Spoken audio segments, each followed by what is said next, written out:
Who are some of the people that you love the most? Do you have some names and faces that come immediately to mind? Maybe if you're a parent, you've thought about your kids. Or if you don't have kids, you might have thought about your siblings, or maybe it's your best friend that comes to mind.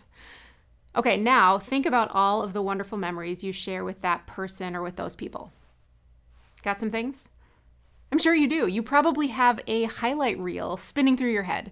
You're probably smiling to think about all of those good memories. If it's the people you love, it's easy to think about the great times, right? But now, I want you to ask yourself, have you ever disappointed those people that you love the most? Do you have some challenging times you can think of in those relationships? Have you ever been hurt or betrayed by those loved ones? Or have you ever hurt or betrayed them?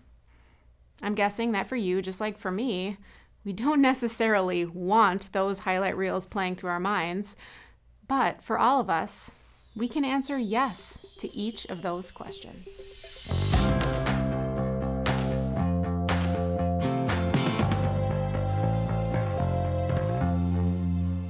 We don't want to admit this, but if we're honest, it's pretty common that we hurt the people we love.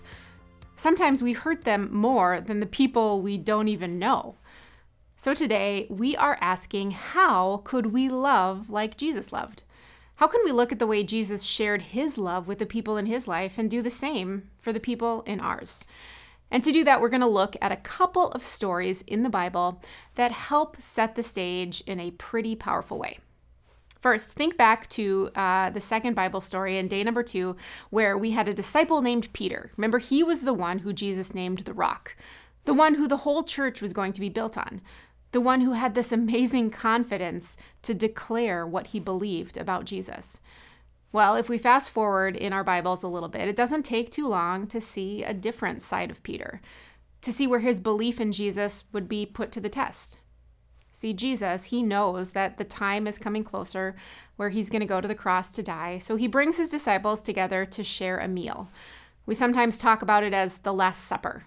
You've likely seen famous paintings or funny memes depicting this important story from the Bible.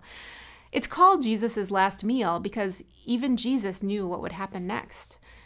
After they're done eating together, he gives the disciples the sad news. This very night, he says, you will all fall away from me you will all fall away on account of me. We hear this in the book of Matthew. And even though it's like Jesus is saying, even though we've had these great memories and experiences together, because of what's going to happen to me, there's going to be brokenness in our relationship. And that's when Peter speaks up, says, Jesus, no way. Jesus, that's not going to happen. Remember, I'm the one who boldly spoke about what I believe. And it's almost like you can picture Jesus' eyes turning down. He shakes his head and he sadly says, no, Peter, not tomorrow, not next week, but tonight. You're going to deny me 3 times before the rooster crows. Peter, you'll disown me, regardless of whatever moments we've shared in the past. And then Jesus goes to a garden, and he asks his friends to wait while he prays. He talks to God, and he knows what's going to happen. Eventually, a group of soldiers, they arrive, and they arrest Jesus. They take him to appear before a high priest. And the crowds of people totally turn against Jesus. It gets nasty. And then the story turns back to Peter. He's waiting outside in a courtyard, and in the Gospel of John, we hear there's a fire helping to keep people warm, and that's when a woman says, hey, aren't you one of those disciples that this guy who's on trial was with? And without missing a beat, Peter says, no, that's not me. And the story tells us more about the high priest questioning Jesus, and then more people ask Peter if he was in the garden earlier that night. But Peter denies knowing who Jesus is 2 more times, and then a rooster crows. And it's like the sound of the rooster wakes Peter into realizing what he's done, which is exactly what Jesus said would happen. Peter realizes he messed this relationship up, this relationship he thought was so important to him. Now stick with me, because after Jesus' death and resurrection, we come back to a story about Peter. In John chapter 22, we hear that the disciples decide to go fishing. You can imagine that they were working through their grief, but still they needed to eat, right? So they go fishing, and as you fisher people can probably relate to, they have terrible luck. That just happens sometimes. So the next morning, they see this strange man standing on the shore that they don't recognize. He calls out to them and says, "Hey, try throwing your nets to the other side of the boat." And sure enough, their fishing story changes. They suddenly have more fish than they know what to do with. And at this point, they realize this is no ordinary man on the shore. It's Jesus, their friend. So they share a meal together, and Jesus pulls Peter aside and asks him not once, not twice, but 3 times, "Peter, do you love me?"